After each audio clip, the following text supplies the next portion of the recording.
rally sa Benjula. Sabi mo, matabang, pumunta ka doon sa Benjula, hinarap mo ang mga ano.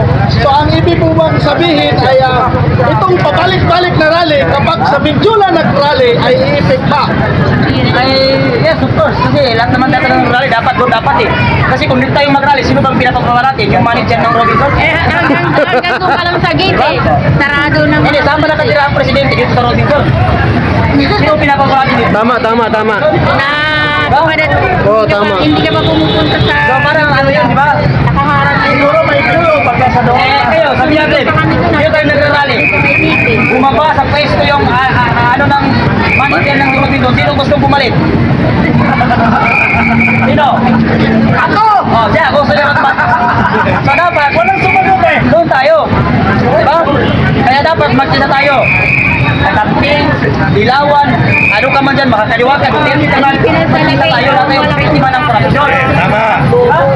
Tanong ako, ano masasabi mo sa nagsasabing pinabayaran daw tayo ng mga Duterte? Saan kukuha ang mga Duterte ng pambabayad sa mga tao? Bahay ng Duterte, malungkit. Oo, tama eh. Bahay ng Duterte, gusto mo na Davao mas mayaman pa itong bahay na kakapasok lang sa Kongresa. Bago lang. Kaya sa luna, ang tagal lang pero naging presidente para bulok ang bahay. So saan kukuha ito mga Duterte ng pambayad ng tao? Diba? sa kanilang Kayo ang bayad. Ito mga realista, puro bayad. Pati ang mga vlogger nila, puro bayad. Nagbabayad pa sila ng mga tao, nagko-comment lang para i-bash. Pero kahit anong gawin mo ng pagtakip at pagpabuti sa lahat ng ginawa ni Bongbong Marcos, wala na. Saan ka makakita ng isang presidente? Pumunta doon sa Binagyo, sa Timog.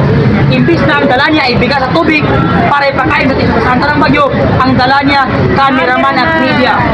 Hindi ko kamo ang kailangan ng tao. Ang kailangan ng tao sa Cebu na tinamaan ng bagyo, pagkain at tubig at matutuluyan. Hindi ang pagmumuka ng isang bangag na pangulo. Maganda eh.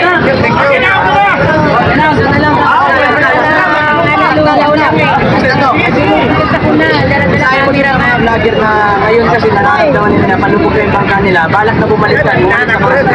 Ito kayo. At ang vlogger ni Bongbong Marcos, ito kayo. Subukan nyo lang na kaya nyong gawin.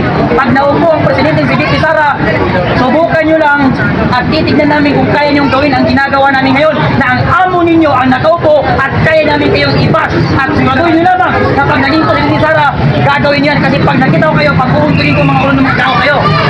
Okay, thank you. Francis Balaura, mukhang adik at pangit na bangag na sama ng tubo.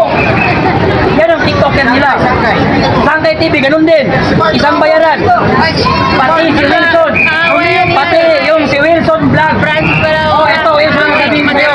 Bago ka mag-isawsaw sa problema ng ating bansa, ayusin mo muna ang ngipin mo kasi puno ng tiki. Baka magsisirado nga sila ngayon ng channel nila eh. Oo. Okay na? Thank you bro, thank you.